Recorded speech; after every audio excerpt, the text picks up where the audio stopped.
Suicide de Lucas, l'adolescent a bien été victime de faits de harcèlement, d'après une enquête.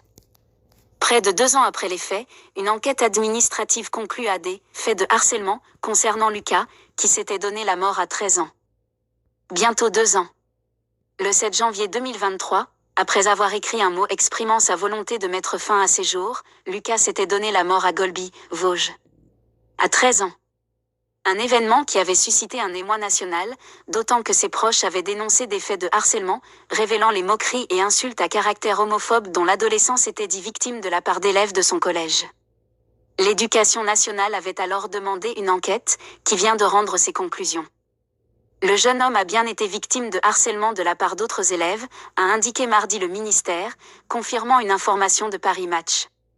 Si le rapport issu de l'enquête n'a pas été rendu public, l'enquête conclut à des faits de harcèlement, aussi bien dans l'établissement scolaire que sur les réseaux sociaux, indique le ministère, qui n'a en revanche pas fait de commentaires sur une dimension homophobe du harcèlement dénoncé par ses proches.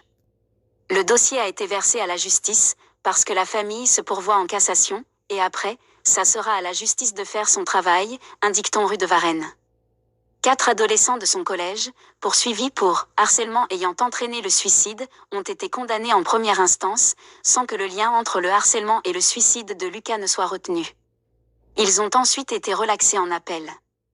Le parquet et la famille du garçon se sont pourvus en cassation. Dans son rapport, l'Éducation nationale n'a pas cherché à établir un lien entre le harcèlement subi par Lucas et son passage à l'acte, estimant que cela revenait à la justice, précise-t-on au ministère. Tout dépend qui est mis en cause, mais ça vient confirmer une situation qu'on connaissait et qui n'avait pas été reconnue en tant qu'infraction de harcèlement, a réagi l'avocate de la famille, Catherine Fèvre.